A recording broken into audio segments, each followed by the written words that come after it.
மக்களே, இன்னைக்கு உடச்ச கடலையை வச்சு ஒரு ஸ்வீட் பார்க்க போறோம். அதுக்கு ஒரு கப் உடச்ச கடலையை மிக்சியில போட்டு நல்லா நைஸா அடிச்சுக்கலாம். அடிச்ச மாவை சலிச்சு எடுத்துக்கலாம். அடுப்பை பத்த வச்சு வடை சட்டி வச்சுக்கலாம். சட்டி சூடு ஏறினதை 2 டீஸ்பூன் நெய் போட்டுக்குவோம். நெய் சூடு ஏறினதை வால்நட் ஒரு 15, முந்திரி ஒரு 20, பாதாம் 20, கருப்பு திராட்சை 20 போட்டு நல்லா செவர்ற வரையும் வறுத்து ஒரு பாத்திரத்துல மாத்திக்கலாம். நட்ஸ் எல்லாம் நல்லா ஆறுனதும் மிக்சியில போட்டு குறப்பா அரைச்சிக்கலாம். ரொம்ப நைஸா அடிச்சிடாதீங்க, இந்த அளவுக்கு இருந்தா போதும். நட்ஸ் வறுத்த நெய்யிலேயே 100 கிராம் பாலை ஊத்திக்கலாம். 2 டேபிள் ஸ்பூன் சர்க்கரை, அடிச்சு வச்சிருக்கிற மாவை இதுல கொட்டி கொஞ்சம் கொஞ்சமா கிண்டிக்கலாம். அடுப்பை ஆஃப் பண்ணிட்டு 1 ஸ்பூன் நெய், ஒரு பிஞ்சு ஏலக்காய் போட்டு நல்லா பிசைஞ்சுக்கோங்க.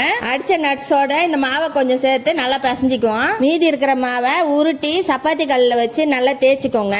எக்ஸ்ட்ரா இருக்கிற பீஸை கட் பண்ணிட்டு நட்ஸை நடுவுல வச்சு உருட்டி எடுத்து கட் பண்ணா உடச்ச கடலை ஸ்வீட் ரெடி. நான் இந்த மாடல் பண்ணிருக்கேன். உங்களுக்கு ரோல் பண்ண வரலன்னா லட்டு மாதிரி பிடிச்சு கூட எடுத்துக்கலாம். எப்படி இருந்துன்னு கமெண்ட் பண்ணுங்க. அடுத்த வீடியோல பார்க்கலாம். பாய்.